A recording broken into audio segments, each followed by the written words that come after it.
ফেসবুকে story privacy কিভাবে setup করবেন। তো ফেসবুকে আপনাদের স্টোরি ফটো অথবা ভিডিও কয়জনে দেখতে পারবে অথবা আপনাদের ফটোগুলো কারা কারা দেখতে পারবে, তো এগুলো কিভাবে সেটআপ করবেন এই ভিডিওতে সম্পূর্ণভাবে দেখিয়ে দেবো। তো যারা ভিডিওটি দেখছেন অবশ্যই ভিডিওতে লাইক করে দিন। তো আপনি চাইলে খুব সহজে আপনার স্টোরি প্রাইভেসিটা সেটআপ করতে পারবেন। তো এর জন্য যে কাজটি করতে হবে, প্রথমত আপনাদের ফেসবুক অ্যাকাউন্টে চলে আসার পর এখানে থ্রি আইকনে ক্লিক করে দেবেন। এরপর নিচের দিকে সেটিংস এন্ড প্রাইভেসি নিচে সেটিংস অপশন রয়েছে, এখানে ক্লিক করে দেবেন। এরপর আপনাদের নিচের দিকে চলে যাবেন। আপনাদের যে কাজটি করতে হবে, how can see your stories একটা অপশন রয়েছে, এখানে স্টোরিজ অপশনে আপনারা চলে যাবেন। স্টোরিজ অপশনে ক্লিক করে দেওয়ার পর এখানে দেখবেন যে আপনাদের স্টোরিগুলো কারা দেখতে পারবে। তো এখান থেকে আপনি যে পাবলিক করে দিন তাহলে যে কেউ আপনার স্টোরিগুলো দেখতে পারবে। এখানে অনলিমিট করে দিতে পারবেন অথবা ফ্রেন্ডস করে দিলে আপনাদের শুধু ফ্রেন্ডসরা দেখতে পারবে স্টোরিগুলো। আপনি যে আপনার স্টোরিতে ভিউ অথবা চান যে সকলে আপনার স্টোরিগুলো দেখুক, তাহলে এখানে পাবলিক দিয়ে দেওয়ার পর এখানে সেভ করে দেবেন। তো সেভ করে দেওয়ার পর আবার ব্যাগে চলে যাবেন। এরপর আপনি যে কোনো ফটো অথবা স্টোরি আপলোড করলে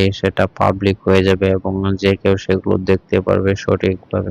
এছাড়া এই কাজটি আপনি স্টোরি দেওয়ার সময় করতে পারেন। এখানে স্টোরি অপশনে ক্লিক করে দেওয়ার পরে এখান থেকে আপনাদের যে কোনো একটা ফটো নিয়ে নেবেন। তো ফটো নিয়ে নেওয়ার পর এখান থেকে দেখতে পাবেন যে স্টোরি এর নিচের দিকে একটা সেটিংস অপশন রয়েছে, এখানে সেটিংসে ক্লিক করে দেবেন। এরপর এখানে প্রাইভেসি নামে একটা অপশন রয়েছে, এখানে প্রাইভেসিতে ক্লিক করে দেবেন। এরপর দেখুন এখানে পাবলিক ফ্রেন্ডস অথবা কাস্টম এখানে সবকিছু এখানে সেট আপ করে নিতে পারবেন। এখানে পাবলিকে দিলে সবাই আপনার স্টোরিগুলো দেখতে পারবে। তো এই নিয়মটি ফলো করে সহজে এগুলো সেটিংগুলো করে নিতে পারবেন। তো যারা ভিডিও দেখছেন তারা অবশ্যই ভিডিওতে লাইক করে দিন, ইউটিউব চ্যানেল সাবস্ক্রাইব করে রাখলে পরবর্তী আকর্ষণীয় ভিডিও পেতে এরকম আকর্ষণীয়ভাবে আপনার স্টোরি ফটো সেটিং করতে পারবেন। গুরুত্বপূর্ণ ভিডিও পেতে চ্যানেল সাবস্ক্রাইব করে রাখুন। সকলকে ধন্যবাদ সম্পূর্ণ ভিডিও দেখার জন্য।